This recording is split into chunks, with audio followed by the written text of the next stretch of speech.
শুভ সকাল আমার প্রিয় বন্ধুরা, কেমন আছো সবাই? আশা করছি সকলে অনেক বেশি ভালো আছো। আমরাও না বেশ ভালো আছি। ভারতের ছোট্ট একটি গ্রাম থেকে আমি রূপা। সুন্দর একটি সবুজ সবুজ সকালে তোমাদেরকে স্বাগত জানিয়ে আজকের ব্লগটি শুরু করছি। সবুজ সবুজ সকাল কেন বললাম বলো তো? চারিদিকের পরিবেশটা পুরো সবুজ, আর গাছপালাগুলো আরও যেন একটা প্রাণোচ্ছল জীবন পেয়েছে। তো রাতে করে বৃষ্টি হচ্ছে, সকালবেলাটা এরকম সুন্দর ভিজে ভিজে মাটি আর তার সঙ্গে সবুজ গাছপালা, অনেক ভালো লাগে জানো তো অনেক দিন পরে বৃষ্টি হলে। তো ইদানিং করে কিছুদিন হলো প্রত্যেক দিন রাতে করে প্রচুর বৃষ্টি হচ্ছে, আর তার সঙ্গে বিদ্যুৎ চমকাচ্ছে। তো একটা দিক থেকে ভালো হয়েছে, গরমটা কিন্তু কম আছে। যাদের বাড়িতে এসি আছে তাদের বিষয়টা আলাদা, কিন্তু আমরা যেহেতু একদম সাধারণ ঘরের বউ, আমাদের তো এসি টেসি নেই, আমাদের কিন্তু এই দিনগুলোই বেশি ভালো লাগে। তো যাই হোক, উঠোনটাকে খুব সুন্দর করে ঝাড়ু দিয়ে নিলাম, আজকে একদম কষ্ট করতে হলো না। তো খুব সুন্দর পরিষ্কার হয়েও গেল উঠোনটা, কোনো ধুলো নেই, কিছু নেই, ভিজে মাটি।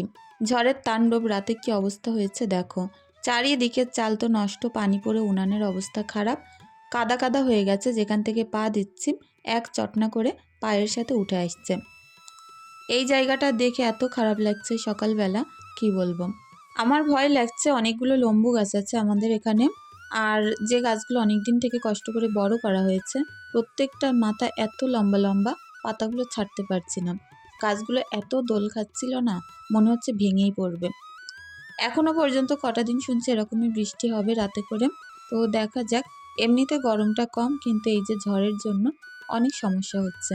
আর এমনি তো আমার এই রান্নাঘরটা কদিন পরে তো ভেঙে হয়তো ঠিক করব। তো এই কটা দিন অন্তত ভালোভাবে একটু রান্না করতাম, কিন্তু সেটাও হবে না। প্রত্যেক দিন বৃষ্টির কারণে উনানে এত পরিমাণে কষ্ট হচ্ছে, রাঁধতে একদম জ্বলতে চাইছে না। পুরো সন্ধেবেলাটা তোমাদের যদি আমি বৃষ্টিটা দেখাতাম, যত পানি আমার ওই পাইপ দিয়ে উনানের ভিতরে ঢুকেছে, আর চাল দিয়ে পানি পড়ে পড়ে সমস্ত উনানের ভিতরে। চারিদিকটা ভেঙে ভেঙে কি একটা বাজে অবস্থা, তারপরেও লেপে একটু যতটুকু পারি ঠিকঠাক করে নিচ্ছি। রান্নাঘর মানেই প্রত্যেকটা মেয়ের স্বাদের শান্তির জায়গা, যেখানে বসে অনেক সময় কাটানো যায়, সুন্দর সুন্দর রান্না করা যায়। আর এই জায়গাটা যেহেতু খোলামেলা পরিবেশ, অনেক ভালো লাগে। সৃষ্টি গাছের তলায় অনেক ঠান্ডা হাওয়া বয়, আর তার সঙ্গে খুব সুন্দর মনোরম পরিবেশ, সামনেই পুকুর। তো যার কারণে অনেকটা খারাপ লাগছিল, যতটুকু পারলাম ঠিকঠাক করলাম। তবে মনের মতো কি আর হয়, আরও অন্য অন্য দিক খারাপ হয়ে যাচ্ছে, ভেঙে চুরে যাচ্ছে, সেগুলো ঠিক করতে লাগবে। তো ওপরের পেপারে পানি জমে জমে পেপারগুলো ছিঁড়ে ছিঁড়ে পানি পড়ছিল, সেই পানিগুলো বার করে দিয়ে এসেছি।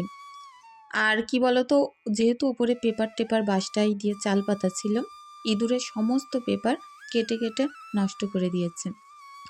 যাই হোক, চলো এখন বাসন মাজতে আসলাম। বাইরের কাজগুলোই আগে শুরু করলাম, তারপরে ঘরের কাজগুলো করব। তো পুকুরেও কিন্তু বেশ পানি হয়েছে। তো পুকুরের পানি যেমন সুন্দর চকচকে, বৃষ্টির পরে পানিগুলো খুব সুন্দর লাগে দেখতে। আর তার সঙ্গে পানি বাড়ার সঙ্গে সঙ্গে আমার কিন্তু কষ্টও কম হয়। এই যে ওপরের চাতালটায় পানি যখন উঠে আসবে, তখন কাচা ধোয়ার যে কি শান্তি লাগবে, কি বলবো। বড় চাতাল, তার সঙ্গে বসে বসে কাজ করতে পারবো, চারিদিকে পানি থাকবে, পুকুরটাও কিন্তু তখন আরও সুন্দর লাগে। তো কিছুটা বাসন আছে, আজকে খুব বেশি নেই, এগুলোকেই মেজে পরিষ্কার করে নেব। রাতে আমি অনেক বাসন মেজেছিলাম, যার কারণে সকালে একটু কম হয়েছে। কি জানো তো, কালির হাঁড়ি কুড়ি এইগুলো কিন্তু ঘরে রাখলে কেমন যেন গা জ্বালা করে, মনে হয় সঙ্গে সঙ্গে আজর করে এগুলোকে মেজে নিই। রাতেই ভাতের টাতগুলো যা ছিল আজর করে মেজে নিয়েছিলাম, যার কারণে এই যে রাতে খাওয়ার পরে যে কটা হয়েছে এগুলোই এখন মেজে নিচ্ছি। তো খুব সুন্দর পরিষ্কার স্বচ্ছ পানিতে ধুয়েও নিচ্ছি। তো এত ভালো লাগে এখানে কাজ করতে, আর ফিরফির করে ঠান্ডা হাওয়া বইছিল, তার মাঝে তো একটা আলাদাই মস্তি। তো ঘরে আজকে প্রচুর কাজ আছে, তোমাদের সঙ্গে সবটাই শেয়ার করব। তো একা হাতে সব কিছুই সাপটে সব সারা দিন যেভাবে সুন্দরভাবে কাটে, চেষ্টা করব আমার যে অল্প অল্প আনন্দের মুহূর্তগুলো তোমাদের সাথে শেয়ার করতে। তো চলো, বাসনগুলো তো মাজা শেষ, এখন ঘরে উপর করে দিয়ে আসি। আর দেখতে পাচ্ছ একধারে কাঠ মেলা আছে, এই কাঠগুলো কাল রাতে ভিজে গেছে। এগুলো একদম ড্যাবডেবে ভিজে কাঠ, তো তুলতেও পারছি না, তুলে রাখবোই বা কোথায়। আমার মাচানে একদম শুকনো শুকনো কাঠ রাখা, তার সঙ্গে যদি ভিজে কাঠ রাখি ওগুলোও নষ্ট হয়ে যাবে। তো একটু রোদ্দুর উঠুক, তারপরে সুন্দর করে শুকিয়ে নিয়ে তুলে নেব। কাল রাতে প্রচণ্ড ঝড়ের কারণে এই যে বারান্দাগুলো প্রচণ্ড পরিমাণে নোংরা হয়েছে। প্রত্যেকটা টবের মাটি ধুয়ে ধুয়ে এই বারান্দায় এসে পড়েছে, আর এগুলো অনেকটাই নোংরা হয়েছে, যার কারণে ভাবলাম ঝাড় দেওয়ার আগে এগুলোকে মুছে নিই। তো একটু তো বর্ষাকালে কাদা কাদা হয়ই, বৃষ্টির পানি পড়লে তখন গাছগুলো সুন্দর হয়, কিন্তু মাটিগুলো ছিটকে ছিটকে নিচে আসে, তবে দেখতে ভালো লাগে। ভাবছি বর্ষার আগে আরও কিছু সুন্দর সুন্দর গাছ এনে এই টবগুলোর মধ্যে লাগিয়ে দেব। কিছু টব, অনেক টব আছে ফাঁকা আছে, তো সুন্দর গাছ পেলে তাতে লাগিয়ে দেব। এখন নার্সারিতে গাছ কিনতে গেলে কী যে দাম বলে কি বলবো, একটা একটা গাছ 200-250 টাকা করে নেয়। তারপরে যদি সেই গাছটা মারা যায় কতটা খারাপ লাগে। তো যাই হোক, দেখো আজকে কুমড়ো শাক পেরেছি। কুমড়ো শাক অনেক ভালো লাগে খেতে, তো আজকে কুমড়ো শাক রাঁধবো ভাবছি। আর গাছে এত সুন্দর সুন্দর কুমড়ো ধরেছে, ছোট্ট ছোট্ট, তোমাদেরকে একদিন দেখাবো কত কুমড়ো ধরেছে।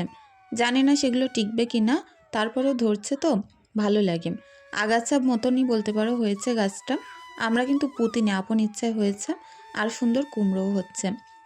তো আজকে একটুখানি খাটের আশপাশটা পরিষ্কার করে নিলাম, কারণ কি বলতো, একটু কোনায় কানায় দেখবে ঝুল জমে, কিছুদিন বাদে বাদে পরিষ্কার করতে লাগে। ওপরে যেমন ঝুল হয়, খাটের কিন্তু কোনায় কানায় পিছনে এইগুলোতেও ঝুল পড়ে। তো খাটটাকে পরিষ্কার করে নিলাম, এখন সুন্দরভাবে সাজিয়ে গুছিয়ে নেব। পাশের ঘরটা দেখি বিছনার চাদরটা বদলে দিতে হবে। আজকে এখনও অনেক কাজ পড়ে আছে, তারপরে আবার ঈশার স্কুলে যেতে হবে। জানি না কখন কোনটা শেষ করব, তারপরে গিয়ে স্কুলে যেতে পারবো। আজকে স্কুলে যেতে পারলে তারপরে আবার কটা দিন ছুটি আছে, একটু নিশ্চিন্তে সেই দিনগুলো কাটবে। তো বাচ্চার ভোর ভোর স্কুল থাকলে তো অনেক সমস্যা হয়, আবার একটা দিকতে ভালোও হয়, সকালবেলা কাজটা মিটে থাকে। আর এখন না 7টা থেকে 10টার মধ্যে ক্লাস শুরু হচ্ছে। আজকের দিনটাই শুধু একদিন 10টা থেকে 1টা পর্যন্ত ক্লাস হয়ে ছুটি হবে। সামনে যেহেতু ভোট গণনা আছে, তারপরে স্কুলের কিছু কাজের জন্য একটু ছুটি পড়বে, তখন একটুখানি স্বস্তিতে কাজ করা যাবে বাড়িতে। আর এই যে স্কুল থাকা দিনগুলোই কি তাড়াহুড়োর মধ্যে যায় কি বলবো।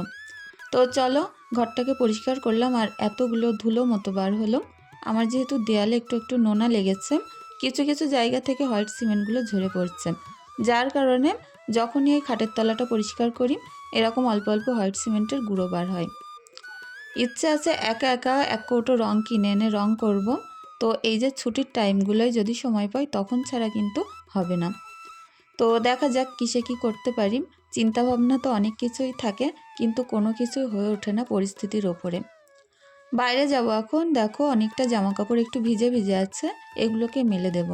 এগুলো না রাতে রান্নাঘরের ভিতরে মেলা ছিল, এত পরিমাণে বৃষ্টি হয়েছে সব পুরো ভিজে গেছে। তো তারপরে হাজব্যান্ড পাঠিয়েছিল পুঁই শাক, তারপরে বাগদা চিংড়ি, আর আমি ঈশার জন্য কপিস মাছ ফ্রিজ থেকে বার করেছি, ওইগুলো একটু মচমচে করে ভাজা করে দেব। বাগদা চিংড়ি দিয়ে কিন্তু নরম নাল নাল পুঁই শাক অনেক ভালো লাগে।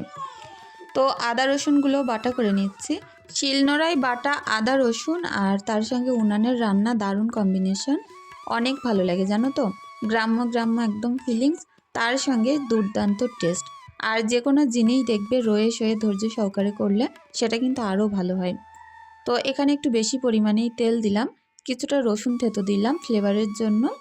আর যে কোনো শাক, পুঁই শাক বলো যে কোনো শাক, একটু আস্ত রসুন প্রথমে ফোড়ন দিয়ে নিলে সেটার কিন্তু ফ্লেভারটা দারুণ আসে।